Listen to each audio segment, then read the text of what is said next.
विद्यार्थी मित्रांनो, तुमचं सहर्ष स्वागत आहे आपल्या ऑनलाईन प्लॅटफॉर्मवर। विद्यार्थी मित्रांनो, कालच्या सेशन्समध्ये आपण इकॉनॉमिक्स या विषयाला थोडं डिकोड करण्याचा प्रयत्न केला। एक्झॅक्टली इकॉनॉमिक्स काय आहे, इकॉनॉमिक्सच्या ओरिएंटेशन्स काय आहे आणि एक्झामला कशा पद्धतीने बघितलं जातं याचं पूर्ण आपण अवलोकन केलं। आज आपल्याला खऱ्या अर्थाने इकॉनॉमिक्स बघायचं आहे किंवा इकॉनॉमिक्सचा विषय शिकायचा आहे। मग अशा स्वरूपामध्ये ज्यावेळेस आपण बघतो तर त्यावेळेस आपल्याला लक्षात येतंय की इकॉनॉमिक्स ह्या विषयाची सुरुवात ही त्याच्या अर्थापासून झाली पाहिजे किंबहुना त्या प्रकारच्या असलेल्या गोष्टीच्या पासून तयार झाली पाहिजे। मग सगळ्यात महत्त्वाचं आहे की इकॉनॉमिक्सचा अर्थ काय होतो। जर आपण हा शब्दाला डिकोड केला किंवा शब्दाचं असलेलं मूळ बघायला गेलं तर आपल्याला काय दिसून येते की इकॉनॉमिया अशा प्रकारे त्याचा अर्थ होतो की ज्याचा खरा लिटरल मीनिंग होतो तो म्हणजे काय की पर्टिक्युलर तुमचं असलेलं घराची असलेली अर्थव्यवस्था अशा स्वरूपातलं। मग अर्थव्यवस्थेचं असलेलं खरं मूळ रूप हे घरापासून स्टार्ट होतंय। आज बघा ना, आपल्याही घरामध्ये जर काही गोष्टी होत असेल तर हे काय आहे, एका प्रकारची असलेली इकॉनॉमी आहे। आज आपल्या घरामध्ये पगार येतो, पगारातून आपण खर्च करतो, खर्चामधून त्याची विभागणी करतो, किराणा कितीचा लागणार आहे, दूध कितीचं लागणार आहे, लाईट बिल किती द्यायचं आहे, पेट्रोल किती टाकायचं आहे, म्हणजेच काय एका इंडिव्हिज्युअल लेवलवरची असलेली ही इकॉनॉमी आपल्याला दिसून येते। मग अशा पद्धतीने हे इकॉनॉमी आपल्याला इथं सांभाळायची आहे किंवा त्याची अंडरस्टँड करून घ्यायचं आहे। परंतु मी तुम्हाला हे सांगितलं की हे एका प्रकारचं असलेलं कार्यानुरूप स्वरूपातली असलेली युनिफॉर्मली किंवा युनिव्हर्सली अशा स्वरूपातली ही डेफिनेशन असू शकत नाही। जसा काळ बदलतो तशी अर्थव्यवस्था बदलत असते। जर आपण घरचं उदाहरण घ्यायला गेलं तर आपल्या आजोबांच्या काळामध्ये 500 रुपयामध्ये संपूर्ण महिन्याचा किराणा येऊन जायचा, परंतु आता 5000 किंवा त्या प्रकारे हे पेक्षाही जास्त पैसे आपल्याला किराणाला लागतात। मग हे दाखवतं काय की अर्थव्यवस्थेचं स्वरूप पहिल्या ज्या पद्धतीच्या काळामध्ये होतं ते आत्ता पण तशा स्वरूपातलं असेल हे कधीही आपण एकरूप म्हणू शकत नाही। म्हणजेच काय की अर्थव्यवस्था ही काळानुरूप बदलणारी काय आहे संकल्पना आहे आणि ही काळानुरूप बदलणारी संकल्पना असल्या कारणाने त्या काळामध्ये जगणारे जे काही लोक होते, त्या काळामध्ये विचार करणारे जे विचारवंत होते तर त्यांनी अर्थव्यवस्थेची डेफिनेशन त्या काळानुरूप लावायला सुरुवात केली। मग जर मी म्हटलं आत्ताचे जे विचारवंत आहे त्यांच्या दृष्टिकोनातून अर्थव्यवस्था ही वेगळ्या प्रकारची असेल। आपल्या असलेल्या आजोबा आजीच्या काळामध्ये असलेला एखादा आर्थिक विचारवंत असेल तर त्याच्या काळानुसार त्याची अर्थव्यवस्था वेगळी, त्याच्या पहिले कोणी असेल तर त्याच्या प्रकारे तिची वेगळी असणार आहे। म्हणून आपण जर याच्या प्रकारे बघायला गेलो तर अर्थव्यवस्थेबद्दल विविध प्रकारचे मतप्रवाह आणि विविध प्रकारच्या असलेल्या काही गोष्टी आपल्याला दिसून येत आहेत। मग त्याच्यामध्ये महत्त्वाचं आहे की त्या काळामध्ये जगणाऱ्या लोकांची असलेली अर्थव्यवस्थेकडे बघण्याचा दृष्टिकोन। मग अशा वेळेस सनातन संप्रदाय ज्याला आपण एन्शियंट स्वरूपातले जे काही विचारवंत आहे त्यांनी अर्थशास्त्राला कसं बघितलं तर त्याच्याबद्दल विचार करणारे सनातन संप्रदाय बघू शकतो। त्याच्यानंतर 19व्या शतक म्हणजे नवसनातन संप्रदाय म्हणजे नवीन काळाच्या ओघामध्ये तयार होणाऱ्या अर्थव्यवस्थेला नवीन स्वरूपामध्ये बघणारे काही लोक होते आणि आत्ताच्या स्वरूपामध्ये आधुनिक काळामध्ये असलेले जे काही विचारवंत आहे जे की 20व्या शतकापासून ते आत्तापर्यंत इकॉनॉमिक्सला बघणारे विचारवंत। मग अशा वेळेस आपल्याला हे सगळे विचारवंत समजून घेणं अपेक्षित आहे का तर त्याच्यातले सगळे न घेता काही मोजके जे एक्झामला विचारण्याची शक्यता जास्त आहे तर त्या विचारवंतावर आपण भाष्य करणार आहे। त्या विचारवंताचे विचार बघू की नेमकं त्यांच्या दृष्टिकोनातून अर्थव्यवस्था म्हणजे काय असणार आहे। मग ज्यावेळेस आपण बघतो तर सनातन संप्रदाय हा 18व्या शतकातला होता, नवसनातन संप्रदाय 19व्या शतकातले आणि आधुनिक संप्रदाय हा 20व्या शतकापासून तयार होणारा हा अर्थव्यवस्थेचा पगडा म्हटला जातो। मग अशा वेळेस आपल्याला त्या स्वरूपातले सनातन संप्रदायामध्ये सगळ्यात महत्त्वाचं नाव घेतलं जातं ते म्हणजे ॲडम स्मिथ। ॲडम स्मिथचं नाव हे अर्थशास्त्रामध्ये फार मोठ्या स्वरूपामध्ये आणि रिस्पेक्टफुली घेतलं जातं। का घेतलं जातं कारण की त्यांचे विचार तसे होते। मग त्यांच्या दृष्टिकोनातून नेमकं अर्थशास्त्र म्हणजे काय तर त्यांच्या दृष्टिकोनातून अर्थशास्त्र म्हणजे असं म्हटलं जातं की पर्टिक्युलर ही काय आहे, राष्ट्राची संपत्ती. अशा स्वरूपातलं त्यांनी एक पुस्तक लिहिलं. कोणतं पुस्तक लिहिलं? राष्ट्राची संपत्ती. ह्या राष्ट्राच्या संपत्तीमध्ये त्यांनी काय सांगितलेलं आहे की अर्थशास्त्र म्हणजे काय आहे, तर संपत्तीचे शास्त्र म्हणून गणल्या जातं. म्हणजे त्यांनी एकदम सोप्या भाषेमध्ये डेफिनेशन सांगितली. अर्थशास्त्र म्हणजे काय, तर संपत्तीचे शास्त्र. जसं की प्रत्येक घरामध्ये संपत्ती असते, मग त्या संपत्तीची त्या प्रकारे युटिलायझेशन कसं केलं जातं, तर त्या स्वरूपामध्ये केला गेलेला हा शास्त्रशुद्ध अभ्यास म्हणजे काय आहे, अर्थशास्त्र आहे. मग अशा वेळेस आपल्याला दिसतंय की राष्ट्राची संपत्ती हे त्यांचं पुस्तक आहे आणि त्या पुस्तकामध्ये त्या प्रकारचं असलेलं त्यांनी सांगितलं की अर्थशास्त्र म्हणजेच काय, तर एका प्रकारे असलेल्या स्वरूपामध्ये संपत्तीचे शास्त्र म्हणून कन्सिडर केल्या जाणार आहे. म्हणून यांना अर्थशास्त्राचे जनक देखील म्हटल्या जाता. हे लक्ष ठेवणं गरजेचं आहे. हे स्टेटमेंट फार महत्त्वाचं आहे. का?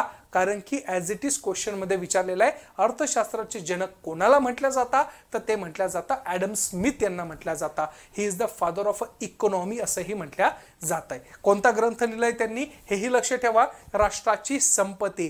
कारण की मेन्समध्ये तुम्हाला जास्त उपयोग होऊ शकतो, प्रिलिम्समध्ये पण विचारलं तर विचारण्याची शक्यता काय आहे, जास्त आपल्याला आढळून येते.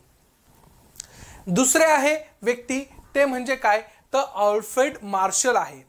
प्राध्यापक अल्फ्रेड मार्शल. आता अल्फ्रेड मार्शल कुठं दिसतंय आपल्याला, तर 19व्या शतकातले नवसनातन संप्रदायाचे असलेले व्यक्तिमत्व अल्फ्रेड मार्शल. आपण याच्यातले महत्वाचे विचारवंत घेऊ.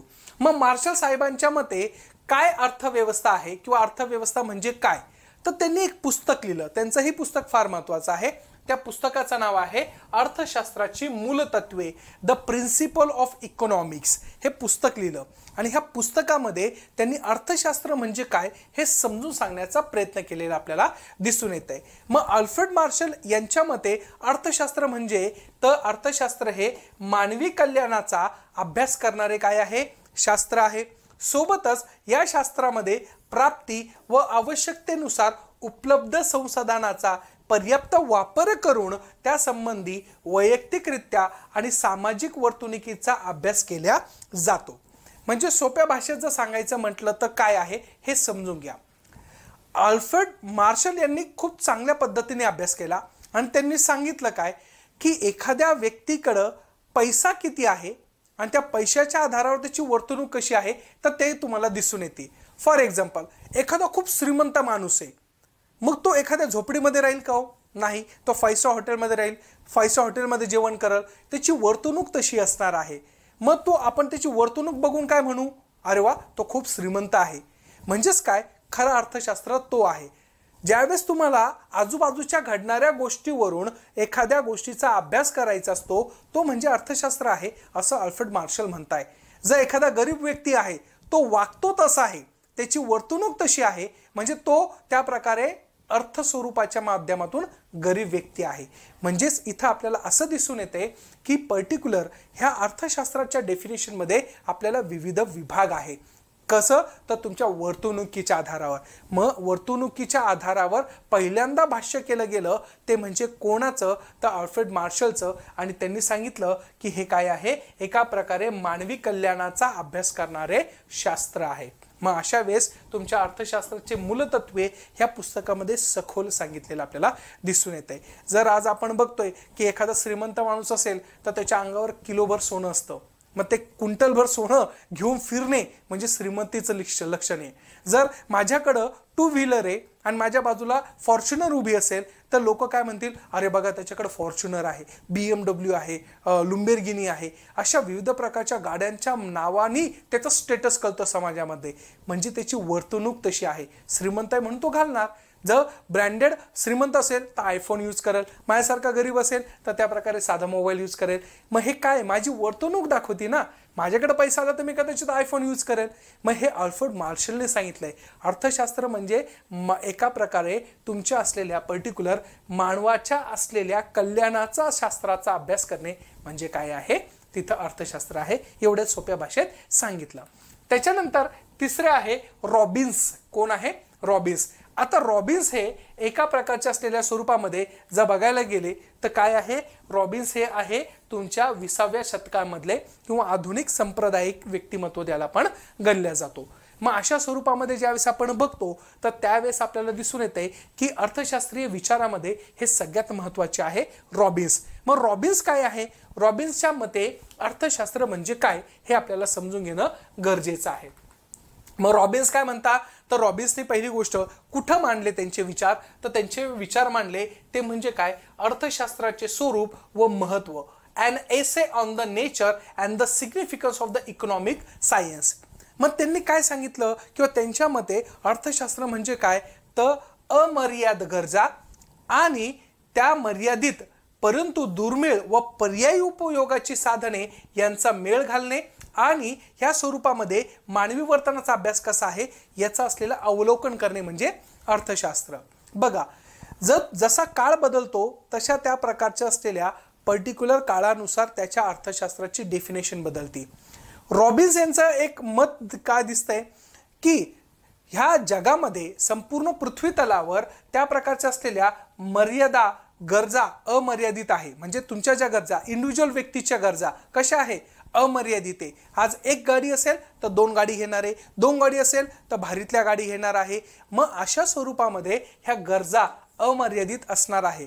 परंतु त्या स्वरूपाच्या असलेल्या काही ज्या नॅचरल रिसोर्सेस आहे, काही नॅचरल रिसोर्सेस आहे मर्यादित आहे.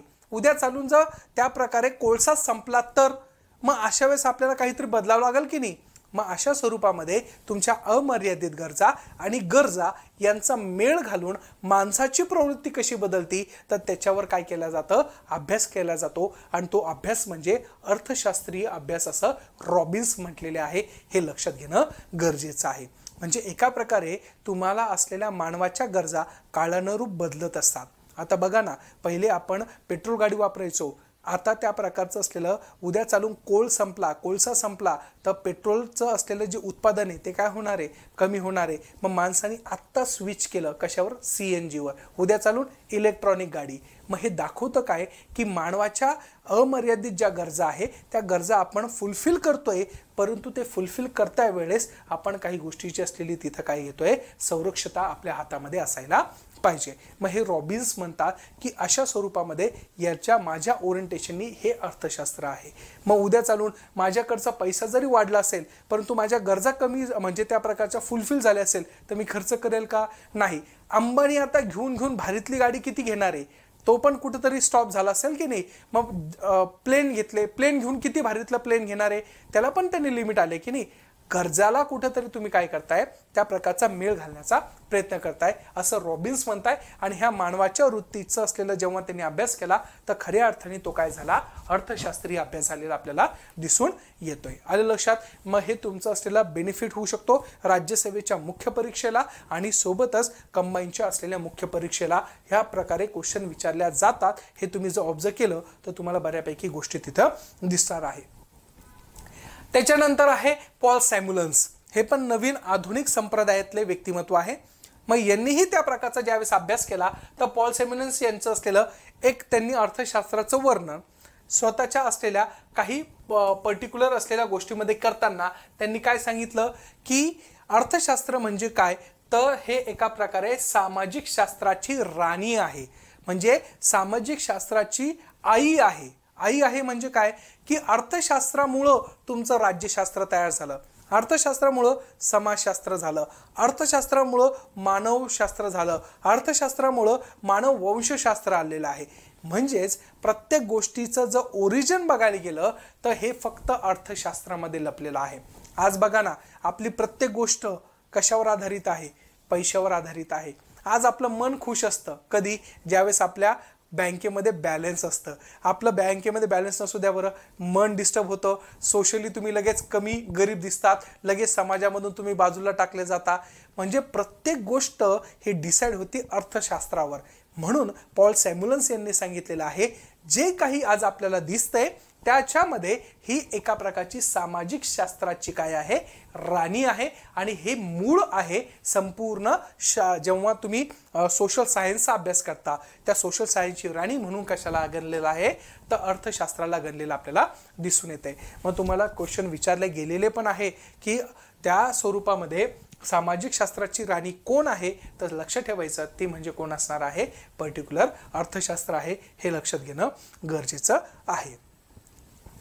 काळ बदलत गेला, विचारवंताची असलेली विचारसरणी बदलली, काही विचारवंतांनी याच्यामध्ये मॉडिफिकेशन केलं, काही विचारवंतांनी याच्या असलेल्या स्वरूपामध्ये डिव्हिजन तयार करायला सुरुवात केली. मग असे एक विचारवंत होते, त्या व्यक्तीचं नाव आहे पर्टिक्युलर असलेलं रॅग्नर फ्रिश म्हणून.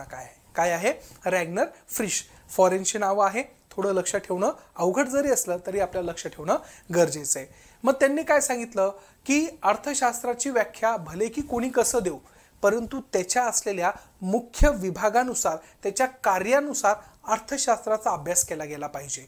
म्हणजेच काय की तुम्हाला जर अर्थशास्त्राचा अभ्यास करायचा असेल तर तो एक वेगळ्या पद्धतीने किंवा वेगळ्या लेवलवर झाला पाहिजे. मग अशा स्वरूपामध्ये त्यांनी अर्थशास्त्राच्या मुख्य 2 शाखा काढल्या आणि 2 मुख्य शाखेच्या आधारावर अर्थशास्त्र काय आहे हे तिथं समजून सांगण्याचा त्यांनी प्रयत्न केला. मग रॅग्नर फ्रिश हे काय सांगताय की अर्थशास्त्र म्हणजे काय, तर एका प्रकारचं असलेलं मायक्रो इकॉनॉमी किंवा सूक्ष्म अर्थशास्त्र किंवा त्या प्रकारचं असलेलं मॅक्रो इकॉनॉमी आणि मायक्रो इकॉनॉमी.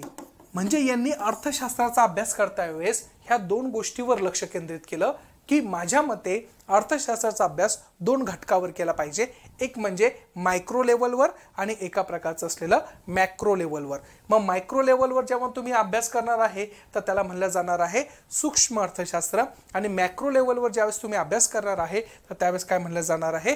स्थूल अर्थशास्त्र. मग अशा पद्धतीने अर्थशास्त्र आणि अर्थशास्त्राच्या असलेल्या ज्या काही गोष्टी होत्या तर त्याच्या स्वरूपामध्ये इथं संभाषण झालेलं आपल्याला दिसून येत आहे. मग अशा पद्धतीने ह्या सगळ्या गोष्टी ज्यावेळेस आपण बघतो तर त्यावेळेस त्याचे मुख्य विभाग कोणी केले मायक्रो आणि मॅक्रोमध्ये, तर लक्ष ठेवायचं रॅग्नर फ्रिश यांनी केलेलं आपल्याला दिसून येत आहे. मग आता ह्या स्वरूपामध्ये ज्यावेळेस वर्गीकरण केलंच आहे मग त्याच्या डेफिनेशन आपल्याला समजून घेणं गरजेचं आहे. मग ज्यावेळेस आपण सूक्ष्म अर्थशास्त्र म्हणतो, मायक्रो इकॉनॉमी म्हणतो, मग ते मायक्रो इकॉनॉमी म्हणजे काय हे समजणं गरजेचं आहे. मग मायक्रो इकॉनॉमी म्हणजे काय की अगदी वैयक्तिक स्वरूपामध्ये ज्या काही गोष्टी तुम्ही कंझ्युम करणार आहे, ज्या काही युटिलाइज करणार आहे त्याचा केला गेलेला अभ्यास. म्हणजे थोडक्यात फॉर एक्झाम्पल असं उदाहरण घेऊ, आपल्या संपूर्ण भारतामध्ये फक्त 5 कुटुंब राहत आहे. 5 कुटुंबामध्ये ए कुटुंब आहे, बी कुटुंब आहे, सी डी ई अशा प्रकारचे असलेले 1 2 3 4 5 कुटुंब राहत आहे भारतामध्ये. उदाहरण घेऊ, आता ए कुटुंब 50 रुपये खर्च करतो, बी कुटुंब 100 रुपये करतो, सी कुटुंब 150 करतो, डी 20 रुपये करतो आणि ई 500 रुपये करतो. जर मी तुम्हाला विचारलं की कोणतं कुटुंब श्रीमंत दिसतंय तुम्हाला, तर तुम्ही काय म्हणशाल? सर ई कुटुंब आम्हाला श्रीमंत दिसतंय. मग आपण इथं कोणत्या स्तरावर काम केलं किंवा कोणत्या स्तरावर त्याची इकॉनॉमिकल ऍक्टिव्हिटी चेक केली, एकदम त्या घरामध्ये किती आहे ते आपण बघितलं. मग आपण काय बघितलं? त्या घरातल्या लोकांची कमाई बघितली. मग फॉर एक्झाम्पल तो 500 रुपये खर्च करतोय म्हणजे त्या कुटुंबाचं असलेलं इन्कम पण काय असणार आहे? जास्त असणार आहे. हा डी कुटुंब जे आहे त्याचं इन्कम कमी आहे म्हणून त्याचा खर्च पण काय आहे? कमी आहे. मग याच्यावरून काय दिसतंय? ज्यावेळेस आपण एखाद्या वैयक्तिक स्तरावर अर्थशास्त्राचा अभ्यास करतो तर त्याला काय म्हटलं जातं? सूक्ष्म अर्थशास्त्र म्हटलं जातं. फॉर एक्झाम्पल दुसरं उदाहरण देतो मी.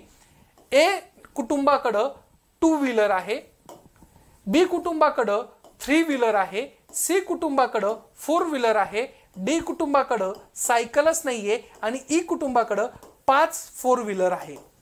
परत मग त्याच गोष्टी, मग तुम्हाला इथं श्रीमंत कुटुंब कोण दिसतंय? तर हे दिसतंय. मग गरीब कोण दिसतंय? तर डी दिसतंय. मग याच्यावरून काय सांगू शकतो आपण? ज्यावेळेस तुम्हाला अर्थशास्त्राचा अभ्यास करायचा असतो आणि तो वैयक्तिक लेवलवर जेव्हा अभ्यास केला जातो तर त्याला काय म्हटलं जातं? सूक्ष्म अर्थशास्त्र देखील म्हटलं जातं. ही तर आपल्या सोप्या सरळ भाषेमध्ये झालेली लँग्वेज.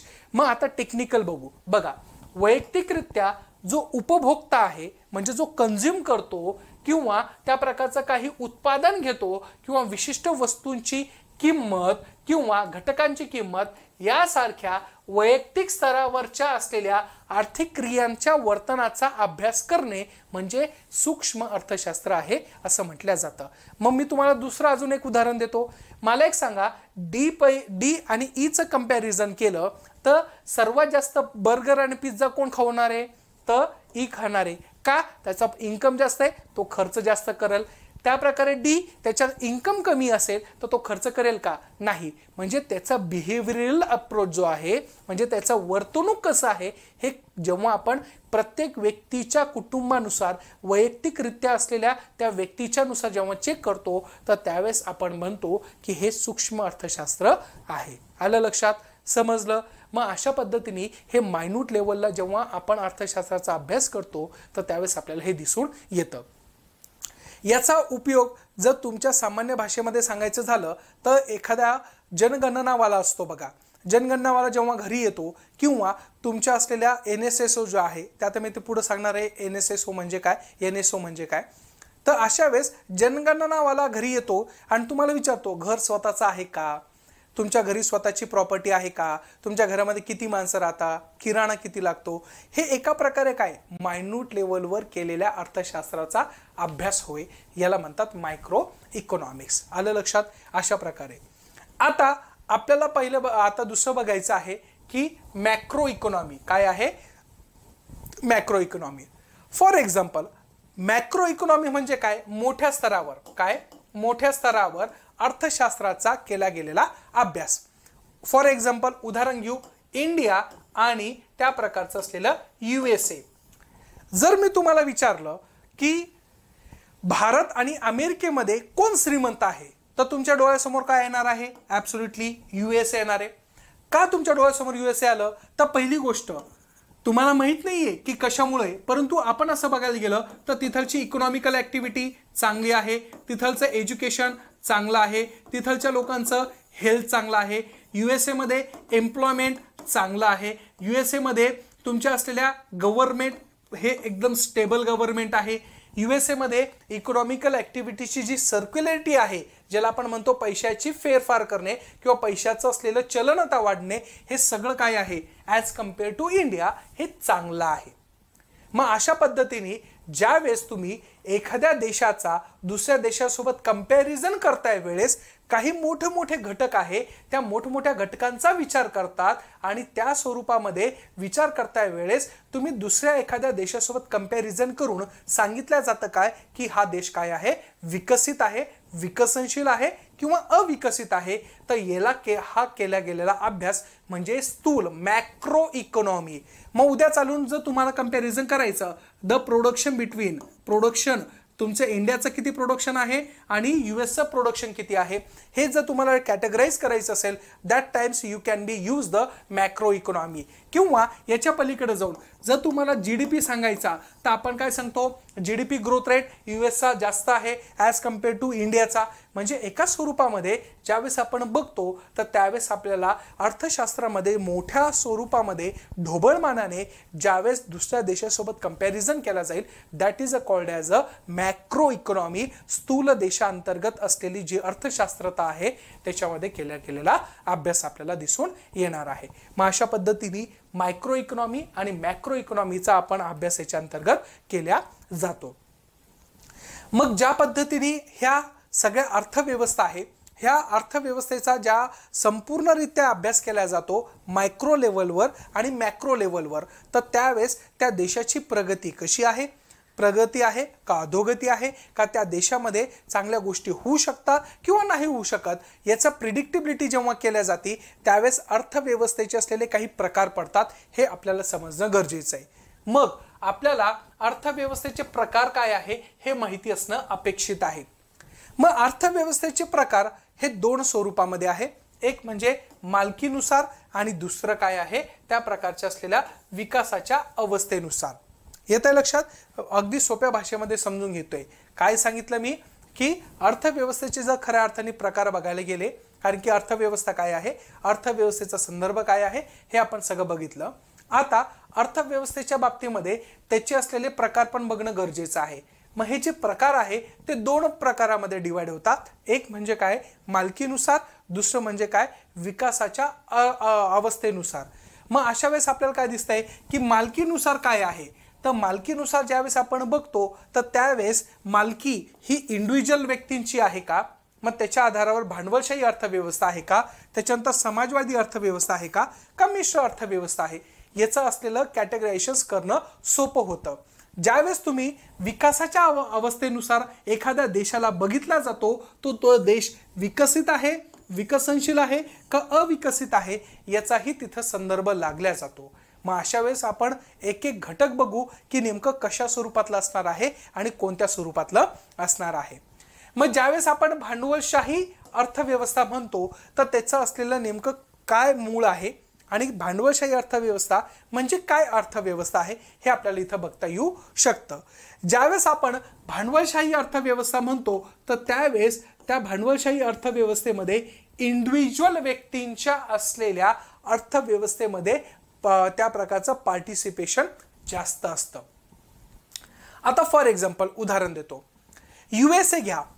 USA हे एका प्रकारचं काय आहे, भांडवलशाही आहे। काय आहे, भांडवलशाही आहे।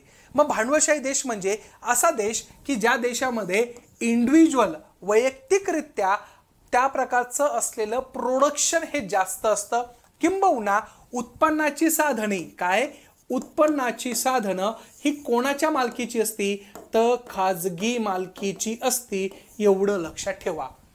म्हणजे तिथं गव्हर्नमेंटच्या मालकीचं फार कमी स्वरूपातलं असतं। काय असतं, कमी स्वरूपातलं असतं। आणि मालकी कोणाची जास्त असती तर खाजगी व्यक्तीची मालकी काय असती, जास्त असते। कोणत्या अर्थव्यवस्थेमध्ये, भांडवलशाही अर्थव्यवस्थेमध्ये, कॅपिटलिस्ट इकॉनॉमीमध्ये। मग कॅपिटलिस्ट इकॉनॉमी म्हणजे काय, ज्यांची उत्पन्नाची साधनं ही कोणाच्या मालकीची असणार आहे, खाजगी व्यक्तीची असणार आहे। गव्हर्नमेंटचा त्याच्यामध्ये सहभाग हा फार कमी असतो। म्हणून बघा ना, अमेरिकेमध्ये नवनवीन संशोधन का असतं, नवनवीन गोष्टी का तयार होता, नवनवीन त्या गोष्टीला प्रोत्साहन का भेटतो, कारण की तिथं सगळं काय आहे, प्रोडक्शन हाऊस कोणाच्या मालकीचं आहे तर खाजगी व्यक्तीच्या मालकीचं आहे। मग मला एक सांगा, जर खाजगी व्यक्तीच्या मालकीचं असेल तर त्याला जर मार्केटमध्ये टिकायचं असेल तर नवनवीन गोष्टी करेल की नाही। म्हणून सगळ्या गोष्टी ज्यावेळेस आपण ऑब्झर्व करतो तर त्यावेळेस आपल्याला काय लक्षात येतं आहे की भांडवलशाही अर्थव्यवस्थेमध्ये मुख्यत्वे करून काय आहे तर उत्पन्नाची साधनाची मालकं ही कोणाची असतात तर पर्टिक्युलर एखाद्या व्यक्तीची असतात। हे पहिलं वैशिष्ट्य। दुसरं वैशिष्ट्य भांडवलशाही का म्हणावं तर अल्टिमेटली मला एक सांगा, जर वैयक्तिकरित्या त्या व्यक्तीला वस्तू बनवायची असेल तर त्या वस्तू तो स्वतःसाठी बनवेल किंवा अशाही कशाही बनवेल का, नाही, उलट चांगल्या बनवेल की नाही। आज मार्केटमध्ये ॲपल चालतोय, ॲपलचा मोबाईल चालतो, का चालतोय, कारण की त्यांनी परफेक्शन आणलेलं आहे ना। मग ॲपल कुठं बनला, USA मध्ये। मग अशा वेळेस जी काही वस्तू बनवणार आहे त्या वस्तूचा त्या स्वरूपातली जी क्वालिटी असणार आहे ती क्वालिटी कशी असते, बेस्ट असते। सोबतच त्याचा असलेलं जो कोणता रेट असेल तो रेट कोण ठरवतो तो व्यक्ती एकटा ठरवत असतो किंवा ती संस्था ठरवत असते। ॲपलचा मोबाईल जर गव्हर्नमेंटने बनवला तर तो काय असणार आहे, स्वस्त असेल की नाही। परंतु ॲपलचा मोबाईल हा प्रायव्हेट व्यक्तीने म्हणजे ॲपल कंपनीने बनवला आहे, मग तो 1.5 लाखाचा असो किंवा 5 लाखाचा असतो, लोक घेतील की नाही, का घेतील, लोकांना माहिती की क्वालिटी भारी आहे, त्याची सर्व्हिस भारी आहे, मग त्याचं प्रोडक्शन भारी आहे, मग ऑटोमॅटिकली लोक त्यांच्या वस्तू काय करतात, मागणी करतात। हा झाला दुसरा मुद्दा भांडवलशाही अर्थव्यवस्थेचा। तिसरा मुद्दा काय आहे तर त्या प्रकारच्या असलेल्या स्वरूपामध्ये ह्या व्यक्तींनी तयार केलेली जी वस्तू असणार आहे त्या वस्तू किती बनवायच्या, किती स्वरूपात बनवायचे, 10 मोबाईल बनवायचे का 100 मोबाईल बनवायचे, हे सगळं कोण ठरवतं तर तो व्यक्ती ठरवत असताना आपल्याला दिसून येत आहे। म्हणून भांडवलशाहीचे वैशिष्ट्य समजून घेणं गरजेचं आहे। मग अशा वेळेस भांडवलशाहीचा असलेला अर्थ आपल्याला पहिलं कळाला, ज्याचे मालकी कोणाकडे असती, खाजगी व्यक्तीकडे असती, सरकार तिथं इंटरफेअर करत नाही। मग अशा वेळेस पहिलं वैशिष्ट्य काय, खाजगी मालमत्ता असती, व्यक्तीचं स्वातंत्र्य असतं। ॲपलला पहिले 2 कॅमेरे होते, आता 3 लावले, उद्या 5 लावतील, उद्या 10 लावतील। त्याला वाटलं की त्या प्रकारे तिथं त्याचे कॅमेरे वाढवायचे, कॅमेरे वाढवू शकता, उद्या वाटलं कॅमेरे बंद करायचे तर बंद करेल। पहिले ॲपलच्या मोबाईल सोबत तुम्हाला चार्जर यायचं, आता चार्जर येतं का, नाही येत, का, त्याला माहिती की असाने तसा मोबाईल मी फुकट जरी विकला तरी लोक घेणार म्हणजे घेणार। म्हणजेच हे भांडवलशाहीचं उदाहरण आहे। उद्या चालून रिलायन्स कंपनीने जिओ आणि त्याचं रिचार्ज जर 1000 रुपयाला ठेवलं तर लोकांना घ्यावंच लागणार आहे, कारण की काळाची गरज आहे। मग त्यांनी 1000 का ठेवले, गव्हर्नमेंट विचारू शकता का त्याला, बिलकुल नाही विचारणार। गव्हर्नमेंट काय म्हणाल, त्याची मर्जी आहे, त्याची कंपनी आहे आणि तो काही करेल. आलं लक्षात? म्हणजे इथं वैयक्तिक स्वातंत्र्य तिथं दिलेलं असतं भांडवलशाही अर्थव्यवस्थेमध्ये. त्याच्यानंतर त्याचा अल्टिमेटली उद्देश काय असतो? नफा कमाना. त्याला समाजाची गरिबी, समाजातला द्यायचं, लोकांसाठी हे करायचं, असं काही असतं का? बिलकुल नाही. तिथं अल्टिमेट प्रॉफिट मेकिंग असतं. जर तसं असतं तर ॲपलनी चार्जर, हेडफोन दिले पाहिजे होते ना. पहिले हेडफोन यायचे, पण आता हेडफोन पण येत नाहीये. मग हे जेव्हा आपण सगळं बघतो तर त्यावेळेस नफा हा हेतू असत नाही. त्याच्यानंतर किमती यंत्रणा कोण निर्धारित करतात? तर बाजार निर्धारित करतात. त्यांची डिमांड वाढली, ॲपलच्या फोनची डिमांड वाढली की त्या प्रकारच्या असलेल्या स्वरूपामध्ये लगेच काय केलं जाणार आहे? त्याच्या किमती वाढणार आहे. ॲपलचा पहिला फोन 30,000चा यायचा, 70,000चा, 1 लाखामध्ये, आता 1.5 लाखापर्यंत, उद्या 2.5 लाखापर्यंत जरी गेला तरी आपल्याकडचे कन्झ्युमर ते घेणार म्हणजे घेणार. का? लोकांचं उत्पन्न पण वाढलेलं आहे. मग अशा स्वरूपामध्ये भांडवलशाही अर्थव्यवस्थेमध्ये किमती कोण ठरवतं? तर बाजार ठरवत असतं आणि बाजाराच्या आधारावर सगळ्या गोष्टी केल्या जातात. त्याच्यानंतर इथं सार्वभौम कोण असतं? तर भांडवलशाही अर्थव्यवस्थेमध्ये ग्राहक सार्वभौम असतो. Consumer is the ultimate sovereign. कंझ्युमरला वाटत असेल की मला ही वस्तू घ्यायची तर तो घेईल. जर कंझ्युमरला वाटत असेल ॲपलपेक्षा सॅमसंग चांगला आहे तर मी तो घेईल. मग अशा पद्धतीने जिथं अर्थव्यवस्था भांडवलशाही असते तर तिथं ऑप्शन जास्त असतात. मग हे नाही तर ते नाही तर ते. कारण की प्रत्येक मॅन्युफॅक्चर कंपनी काय करते? एक्सलंट देण्याचं चांगलं कार्य करते. आज आपल्या भारत देशामध्ये भले की भांडवलशाही नाहीये, परंतु भांडवलशाहीचे असलेले वारे तर वाहत आहे ना. सध्या आपल्या भारतामध्ये बघा ना, ओप्पो, विवो, त्या प्रकारचं असलेलं ॲपल, सॅमसंग, नोकिया, अशा विविध प्रकारचे ब्रँड्स आहे. मग तुम्ही चूज करायला गेल्यानंतर काय करता? नाही, हा चांगला आहे, तो चांगला नाही. मग तुम्ही तिथं काय असतात? बळजबरी करू शकता का तुम्हाला? बिलकुल नाही. भांडवलशाही अर्थव्यवस्थेचं हेच वैशिष्ट्य आहे की इथं काय आहे? Ultimately who is the Superior? The Superior is the consumer. त्याच्यानंतर आहे व्यापार कसा असतो? मुक्त स्वरूपातला असतो. गव्हर्नमेंटचं त्याच्यावर बंधन असतं का? नाही. रूल्स अँड रेग्युलेशन असतं, परंतु गव्हर्नमेंट सांगू शकतं का ॲपल तू हा मोबाईल 10 रुपयातच विक? कधीही म्हणू शकत नाही. त्या प्रकारचं असलेलं मुक्त व्यापार करण्याची मुभा त्या व्यक्तीला दिलेली असते. आलं लक्षात? त्याच्यानंतर आहे त्या प्रकारे सरकारी हस्तक्षेप कसा असतो? नगण्य स्वरूपातला असतो. त्याच्यानंतर श्रमिक बाजारपेठेतील ही लवचिकता असते आणि त्या स्वरूपातले मालकी स्वातंत्र्य हे त्या व्यक्तीचं असतं. हेही लक्षात घेणं गरजेचं आहे. म्हणजे विचार करा तुम्ही की त्या पद्धतीने ज्यावेळेस आपण भांडवलशाही अर्थव्यवस्था म्हणतो तर त्या भांडवलशाही अर्थव्यवस्थेचे हे काय आहे? वैशिष्ट्य आपल्याला दिसून येत आहे. आलं लक्षात? मग हे झालं भांडवलशाही अर्थव्यवस्था. उत्पादनाची साधने खाजगी व्यक्तीच्या मालकीची असेल. मग आता मला एक सांगा, ज्यावेळेस आपण बघतो तर त्यावेळेस इथं मालकी कोणाची बघितली? त्या प्रायव्हेट व्यक्तीची. मग आता अशी काही अर्थव्यवस्था की ज्याच्यामध्ये मालकी कोणाची असणार आहे? तर ती मालकी असणार आहे गव्हर्नमेंटची. मग जिथं 100% कुठंतरी गव्हर्नमेंटचा तिथं स्टेक असतो तर अशा अर्थव्यवस्थेला काय म्हटलं जातं? समाज अर्थव्यवस्था किंवा समाजवादी अर्थव्यवस्था असे म्हटले जातात. मग अशामध्ये काय दिसतं आपल्याला की तुमच्या ज्या काही वस्तू असेल तर त्या वस्तू कोणत्या याच्यावर? तर समान अधिकारांच्या आधारावर काय केल्या जातात? बनविल्या जातात. अल्टिमेटली गव्हर्नमेंटला त्या वस्तू बनवणं आहे, गव्हर्नमेंटला त्या वस्तू लोकांपर्यंत वाटणं आहे. अशा सगळ्या वस्तूची असलेली किंमत, त्याची असलेली प्रोडक्शन किती असेल हे कोण डिसाईड करतं? गव्हर्नमेंट डिसाईड करतं. म्हणजे इथं ultimately the power has been given to the government and त्या गव्हर्नमेंट विल बी डिसाईड की how many production has to be there और how many cost of that production has to be there. म्हणजे एवढ्या म्हणजे लेवलवर जाऊन त्या प्रकारे काय केलं जातं? हे सगळं तयार केलं जातं. सोबतच ज्या काही गोष्टी बनवल्या जाणार आहे ते बनवल्यानंतर त्याचा उपयोग कसा करायचा, कोणत्या स्वरूपात करायचा, तर त्याच्यामध्ये असलेलं हे नियोजन हे संपूर्ण गव्हर्नमेंट करत असतं. मग गव्हर्नमेंटला वाटतंय की इथं पेट्रोल बंद केलं पाहिजे तर बंद करून टाकाल. गव्हर्नमेंटला वाटलं की पेट्रोल फुकट द्यायचं तर फुकटही देऊ शकतं.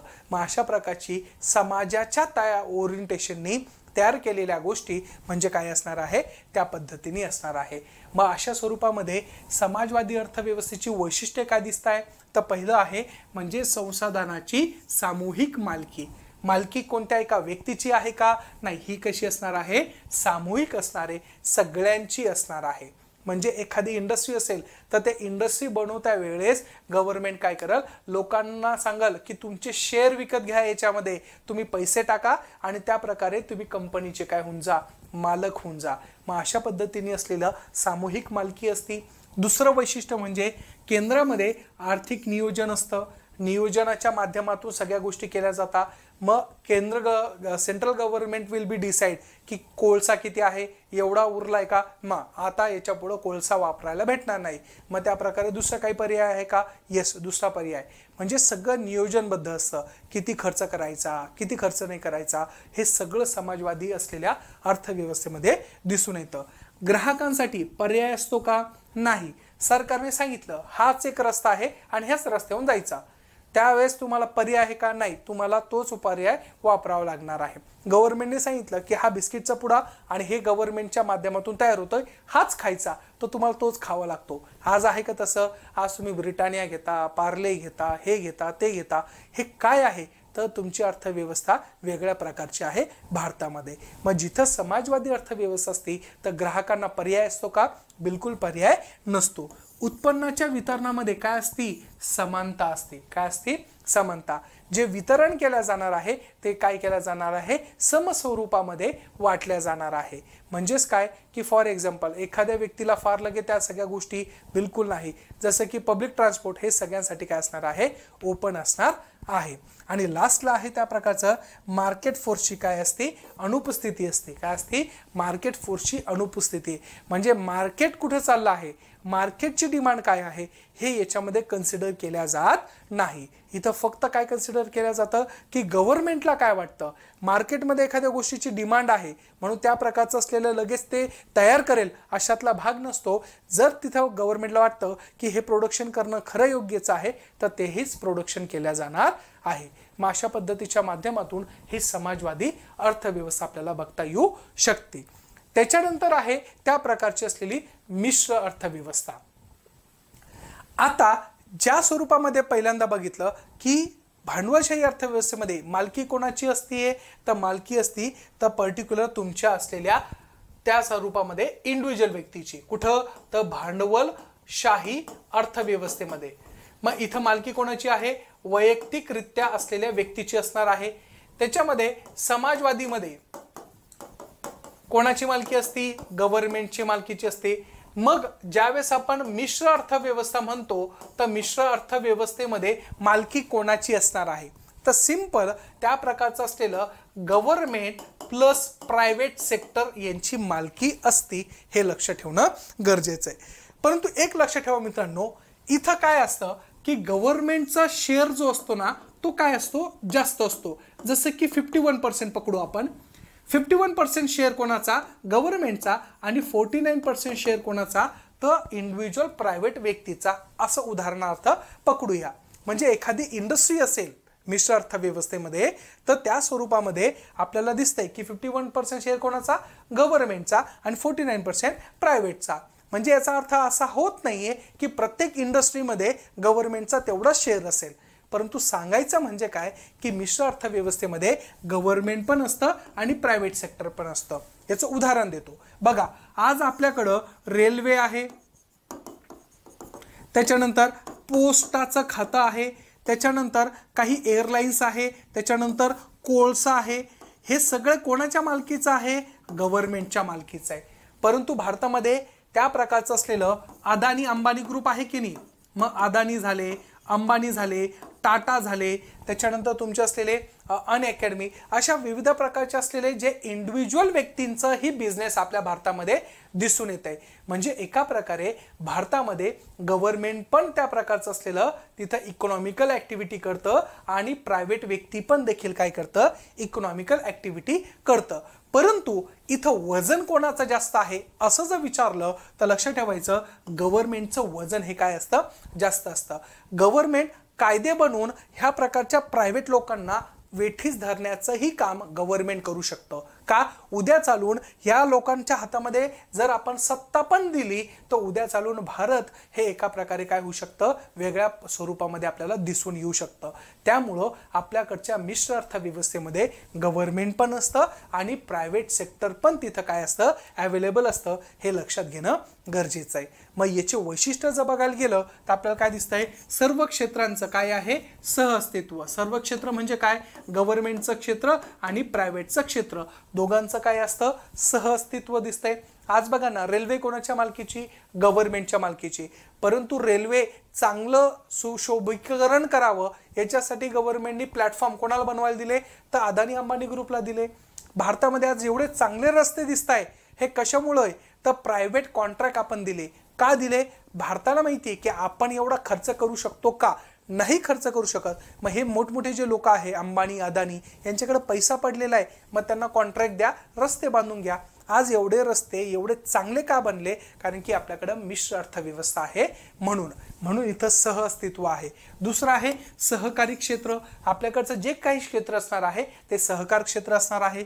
त्याच्यानंतर काय केलं जातं, आर्थिक नियोजन केलं जातं. आपल्याकडच्या असलेल्या काही ज्या गोष्टी आहे ते नियोजनाच्या आधारावर पण काय केलं जातं, डिसाईड केल्या जातात. जसं की फॉर एक्झाम्पल आपल्याकडं प्लॅनिंग कमिशन होतं, आता त्याची जागा कोणी घेतलेली आहे, नीती आयोगाने घेतलेली आहे. त्याच्यानंतर आपल्याकडं समाज कल्याण देखील बघितलं जातं. बघा ना, आज आपल्याकडं अंबानी अदानी ग्रुप आहे, मान्य आहे, त्यांनी मोठमोठ्या स्वरूपातल्या कंपन्या टाकल्या, काहीच प्रॉब्लेम नाहीये. परंतु गव्हर्नमेंट त्याच्यावर काय लावतं, टॅक्स लावतं. अंबानींनी कोटी रुपये कमवू द्या दिवसाला, काही प्रॉब्लेम नाहीये. जेवढे पैसे कमवले तेवढे काय द्यावं लागणार आहे, टॅक्स द्यावं लागणार आहे. आणि हा टॅक्स गोळा करतं कोण, गव्हर्नमेंट. आणि गव्हर्नमेंट हा टॅक्स गोळा करून कोणाला देतं, तर सरकारी ज्या योजना आहे त्या योजना लागवणं किंवा गरीब लोकांचं असलेलं अस्तित्व मान्य करणं, त्यांच्यासाठी वेलफेअर स्कीम्स यूज करणं. मग अशा स्वरूपामध्ये इथं गव्हर्नमेंट समाज कल्याण काय करणार आहे, एक्झिक्यूट करणार आहे. सोबतच खाजगी क्षेत्राला आपण प्रोत्साहन देतो की नाही. आत्ता सांगितलं, रस्ते बांधणं गव्हर्नमेंटच्या पॉसिबल आहे का, नाही. गव्हर्नमेंटकडे पैसा कधीच राहत नाही. गव्हर्नमेंट काय करतं, प्रायव्हेट सेक्टरला हाताशी धरतं आणि काम करून घेतं. आणि लास्टला आहे संसाधनाचा काय करणे, इष्टतम वापर करणे, म्हणजे त्याचा प्रॉपरली यूज करणे, हे गव्हर्नमेंट करत असतं. आलं लक्षात. मग अशा पद्धतीने उद्या चालून जर आपल्याकडचा कोळसा संपत आला तर अदानी अंबानीला सांगाल कोळसाच्या ऐवजी दुसरी टेक्नॉलॉजी डेव्हलप करा तुम्ही आणि त्या पद्धतीने एनर्जी तयार करा. म्हणजे तुमच्या असलेल्या proper utilization of natural resources कसं होईल याच्यावरही गव्हर्नमेंट काय करतंय, बघत असतं. मग अशा पद्धतीने असलेलं अर्थशास्त्र म्हणजे काय, अर्थशास्त्राचे प्रकाराचा जो भाग आहे तो आपण काय केलेला आहे, बघितलेला आहे. इथपर्यंत थांबूया. पुढच्या लेक्चर्समध्ये टू बी कंटिन्यूमध्ये असणार आहे. थँक्यू.